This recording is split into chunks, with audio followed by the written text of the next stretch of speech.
La Bible révèle la volonté générale de Dieu pour nous et sa volonté concernant certaines questions spécifiques, telles que l'amour des autres, la vérité et le maintien de la pureté sexuelle. Dans toute situation donnée, nous devons d'abord déterminer si la Bible aborde la question de manière spécifique ou en principe. Si c'est le cas, nous avons la volonté de Dieu en la matière. Il s'agit d'un critère de filtrage, car Dieu ne nous amènera jamais à faire quelque chose qui contredit sa parole. Dieu nous appelle à nous engager pleinement envers lui. Si nous cherchons seulement des conseils dans un domaine en négligeant la volonté de Dieu pour le reste de notre vie, nous passons à côté de l'essentiel. La volonté de Dieu implique bien plus que le type d'emploi à poursuivre ou la voiture à acheter. Elle couvre la sainteté et la consécration dans tous les domaines de la vie. Lorsque nous recherchons la volonté de Dieu, nous devons être prêts à faire sa volonté lorsque nous la découvrons, même si elle ne nous plaît pas particulièrement. Bien sûr, nous avons nos inclinations et nos préférences, mais nous devons être prêts à mettre de côté nos préférences en faveur du choix parfait, et donc meilleur de Dieu. Nous pouvons chercher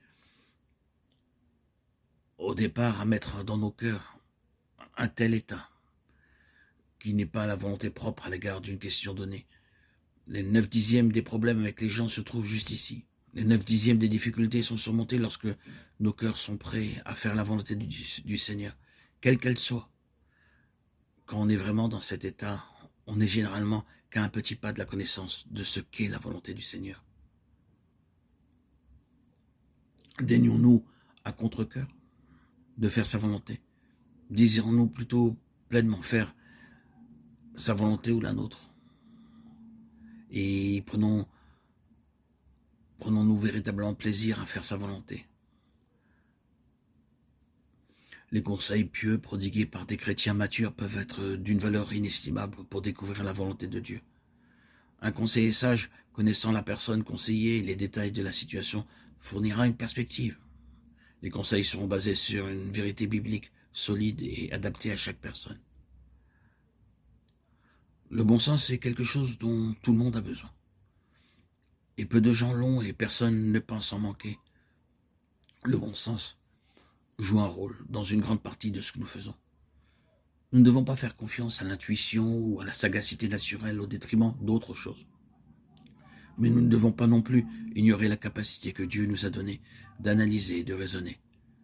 Dieu agit souvent par des moyens ordinaires et il y a des moments où la volonté de Dieu peut être contraire au bon sens.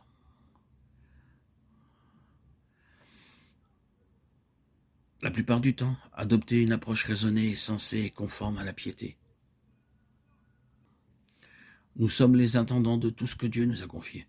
Cela comprend notre temps, nos talents, nos trésors, notre santé, nos dons spirituels. Et nous devons discerner les bonnes priorités. Le bien est souvent l'ennemi du meilleur. Cette ligne de conduite va-t-elle améliorer notre efficacité pour le Seigneur ou la diminuer? Dieu veut que nous connaissions sa volonté. Les détails de son plan deviennent apparents lorsque nous étudions sa parole et le suivons. Dans toute situation, obéissez à ce que vous savez déjà être la volonté de Dieu pour votre vie.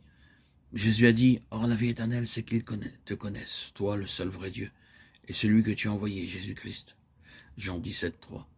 Nous savons que la volonté ultime de Dieu pour nous est que nous soyons conformes à l'image du Christ. Nous désirons honorer Dieu, mais plus encore, nous désirons connaître Dieu.